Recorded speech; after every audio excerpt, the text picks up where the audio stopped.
today, I needed to buy a phone card. And I met this man in the mall. And I said, "Uy, Pilipino ka ba? Kasi mukha kang Latino." Alam mo ba't mukha kang Latino? May bumbum ka dito. Ang mga Latino na gumagamit ng bumbum. Pangkas ka sa pepe na. Ang sarap! Aminin! Aminin, masarap. Anyway, so, Mr. Bulbul, ano pangalan mo? Ano pangalan mo? Alan. Alan! Okay, Alan. I'd like to invite you with me on stage. Come to Mama! Mama will breastfeed you.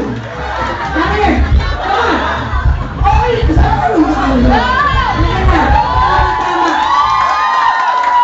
Mama will breastfeed you.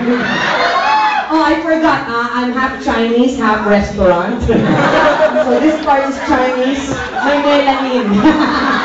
Infected milk. Ano? Hindi ko pwede matulog. Hindi ko ka nasusuko matulog. Halika dito. Ano pangalan mo? Alan. Alan. First of all, teka na. Huwag mo na matulog. Nakailang ka na ba? How many beers did you drink? What time did you arrive here? 9 o'clock? Arrive 6. Tumiinom ka na. Oh, teka. And thank you for bringing 5 of your friends. Ayan. 4 lang pala, 4. Ayan. Can I go to the bathroom?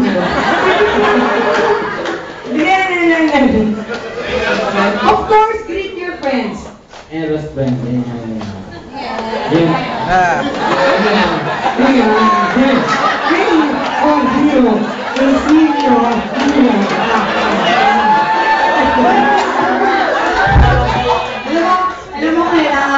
Kailangan mo mag-gising.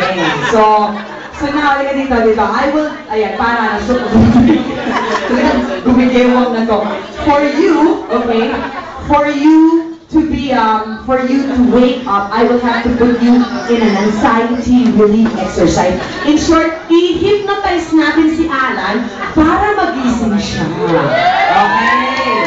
Tsaka request ko lang, Alan, whenever you're looking at my breast, please don't put your hands in your pockets. Ano ba kinukutkot mo dyan?